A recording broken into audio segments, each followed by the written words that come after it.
நம் மக்கள் எல்லாரும் இப்ப வாழ்ற வாழ்க்கையில தான் டெக்னாலஜி வைஸ் நம்ம முன்னேறி போயிட்டு இருக்கோம்னு நினைச்சிட்டு இருக்கோம். ஆனா பல ஆயிரம் ஆண்டுகளுக்கு முன்னாடியே நம்மளுடைய முன்னோர்கள் வாழ்ந்த வாழ்க்கையை பார்க்கும் பொழுது நம்மளை விட அட்வான்ஸ் டெக்னாலஜில வாழ்ந்து போர்க்கலை, சிற்பக்கலை, மருத்துவக்கலை அப்படிங்கிற 64 ஆய கலைகளிலுமே சிறந்து விளங்கியிருக்காங்க.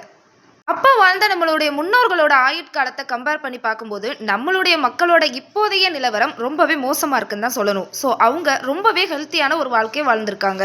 இந்த ஒரு கல்வெட்டு சீனாவில் கண்டுபிடிக்கப்பட்டது. இங்க நம்ம மக்களோட விவசாயத்தை அவ்வளோ அழகா சிற்பக்கலையில செதுக்கியிருக்காங்க. அது மட்டும் இல்லாம அப்போதைய காலகட்டத்திலேயே ஒரு குழந்தையோட சிற்பத்தை கூட செதுக்கியிருக்காங்க. ஒரு பெண்ணோட காலுடைய நரம்புகள் கூட தெரிகிற அளவுக்கு அழகான சிற்பத்தை செதுக்கியிருக்காங்க. குதிரை மேலையும் யானை மேலையும் போர் புரியற நம்மளுடைய முன்னோர்களோட சிற்பத்தை பார்க்கும் பொழுது இப்ப கூட தைரியத்தை நினைவுபடுத்துற வகையில தான் அமைஞ்சிருக்கு. இன்னும் இது போன்ற சிற்பங்களை பற்றியும் புராண கதைகளை பற்றியும் தெரிந்து கொள்ள மறக்காம சப்ஸ்கிரைப் பண்ணுங்க அண்ட் லைக் பண்ணுங்க. தேங்க்யூ.